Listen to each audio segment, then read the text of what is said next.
How's it going, everybody? Welcome back to Mind Blow Monday. So, for this episode, I thought in honor of Doctor Strange and the Multiverse of Madness coming out, Every night, I dream the same dream. I thought, what about we talk about the multiverse aspect of pro wrestling? Still got the bell. So yeah, I'm a fan of the Marvel movies, and I'm a fan of the multiverse stuff they're doing currently. And I was recently watching a review of the Spider-Man No Way Home movie, and I was thinking back to when I saw the movie, and it gave me certain feels watching that movie, and I was like, where have I felt these feels before? And then something clicked with me, and I was like, I think I felt them before watching pro wrestling, actually. So, if you don't know, there's actually multiple pro wrestling different companies. Growing up, I didn't know that. When I was really young, I actually didn't know that. I thought it was like, it's just WWE, nobody else. But no, as I got older, I realized, oh no, there's TNA, there's other stuff, and then recently AEW's blown up onto the scene, so yeah, there's different companies, people come from different places.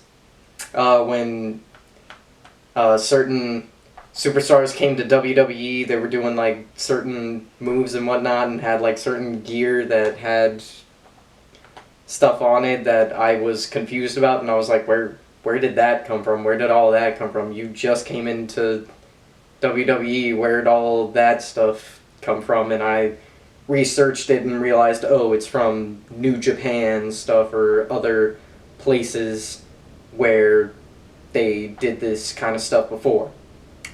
So, the kind of feels I got for Spider-Man No Way Home when I watched it, it was pretty insane to watch the other Spider-Man cross over with each other. That was honestly like some of my favorite parts, were not even, big action scenes or all that, just the guys hanging out, talking to each other and interacting, and I'm like, that's the coolest thing. I grew up loving Tobey Maguire, I grew up loving Andrew Garfield, and now I'm a big fan of Tom Holland, and then seeing them all cross over with each other and interact with each other, I'm like, that is the coolest thing ever. And I realized I actually had a similar experience in the past with AJ Styles when he came to WWE. So like I said, growing up, I thought WWE was the only thing. That was the only thing I watched. I didn't watch the other stuff. I only watched them. But then I found out that TNA was a thing, Impact Wrestling over there, and became kind of a big fan of that. I didn't think it was as good as WWE, but I did enjoy its stuff too.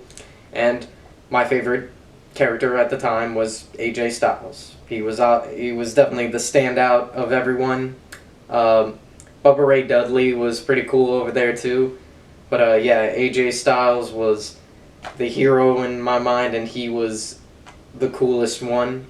So, watching WWE and TNA, I was like, hey, I like guys from WWE, and I liked AJ Styles and TNA, and then when all of a sudden AJ Styles came over to WWE, when he debuted there, it felt like a crossover episode. I was like, that's the coolest thing ever. I'm like, oh my god, that was my favorite character from TNA, and now he's coming over here and interacting with some of my favorite people from WWE. I was like, dang, that's the coolest thing. He started a feud with John Cena, and I was like, dang, John Cena and AJ Styles? That's the coolest thing, man. And it was super entertaining to watch. And recently, with the most recent Royal Rumble, I actually had Mickie James, who originally was from WWE, but she went to TNA and was currently the female world champion in TNA, and she came over to the WWE Royal Rumble still with her TNA championship. And that's the coolest thing to see. Stuff like this, like, before this was banned, you didn't really see stuff like this. No, you wouldn't see two competing companies actually cross over with each other. But in recent years, yeah, Mickie James comes over with her TNA belt, and now we see Cody Rhodes. He left WWE to create AEW, and he was there, and one of the big guys over there. He was the guy who like made it and helped run it, and now he's come back to WWE, and they're like acknowledging all these things, and it's the coolest thing to see these kind of taboo ideas. Like, you would think these are competing companies, they can't acknowledge each other, but they are acknowledging each other and starting to cross over with each other. When Seth Rollins was feuding for with Roman Reigns for a bit, that was just a quick little thing. It was just one match and then that was over. But when they did that, Seth Rollins acknowledged the name change. So Jon Moxley, that's his name now. He went by Dean Ambrose when he was with WWE. That's where he was originally from, WWE, and he was known as Dean Ambrose. He went over to AEW because WWE didn't really treat him all that well, so he went over to AEW and is Jon Moxley now. And Seth Rollins acknowledged this and said, "Hey Roman, back in the day, me and Moxley carried you." And he used like his AEW name, and that was a big deal. Like, oh wow, you're actually acknowledging something that you shouldn't be able to acknowledge. That's essentially another universe you just acknowledged, but you acknowledged it. And that's really cool to see these kind of things cross over and whatnot. And that's what's so great about it, is you can watch all these different products, and you can watch each company do their own thing in their own universe and whatnot, and build up their own characters in certain ways. Because, I mean, you can see there's definitely a change between each one. Like I said, it was Dean Ambrose here, it's Jon Moxley there. When he was in WWE, he was like, okay, you know, he was treated as kind of a middle guy, a pretty good middle guy, but not like a top guy. But then in AEW, no, he is a top guy now. And he should be. He's a talented guy. And when Cody Rhodes was in WWE before he left to create AEW, he was Stardust. He was like dressed up in makeup and whatnot, and he would dance around and be like, pfft. It's kind of like me with the McChicken Man costume, weirdly enough. It's kind of the same idea of like dancing around and being like, oh. So yeah, that was him. And then he went over to AEW and he had a whole new gimmick, the American Nightmare, and he was just a badass who kicked ass. He wasn't dancing around in a costume anymore. He was a serious guy who was there to kick ass and earn championships. That's what it was all about. And now we're seeing that gimmick come back to WWE and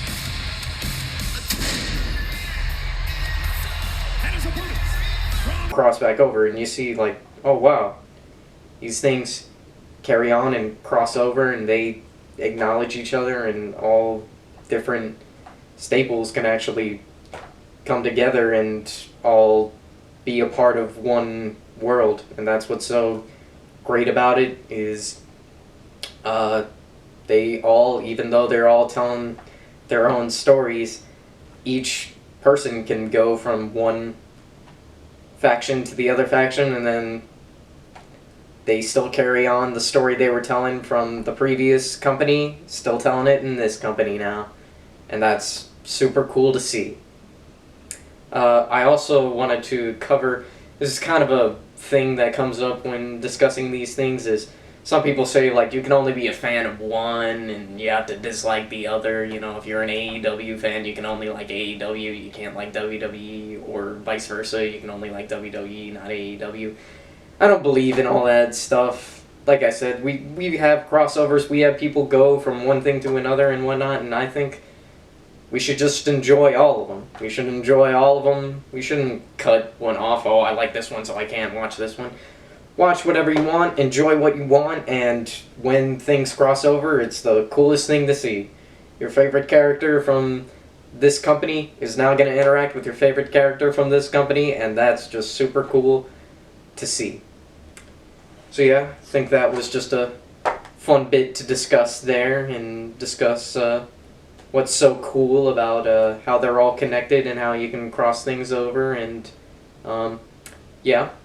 Maybe this is a little bit of tie-in with the Multiverse movie coming out, man. I'm sticking with the stuff. I work YouTube. I get it. Kind of. But, yeah. Fun topic. And, another little thing here. Some people may be wondering, how did the McChicken Man get his title? Well, I'm glad you asked. Here's the story. Roll the clip. Well, looking at the audience, I must be on that good-for-nothing website, YouTube.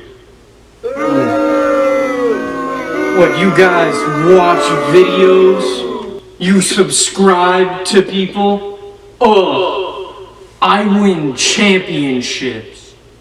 You people are pathetic. The only thing more pathetic than that is liking McDonald's. Ugh. I mean, what loser likes that? You must be out of your mind. McChickens are the best thing in the world. How about I challenge you for your championship right here on the wonderful website of YouTube? You're on.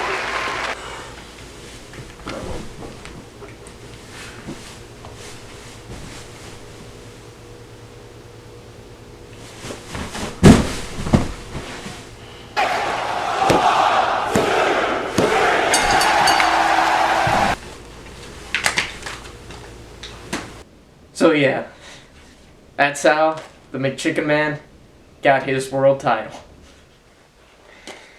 Thanks for watching. Enjoy your stuff. Enjoy what you enjoy, and thanks for watching along.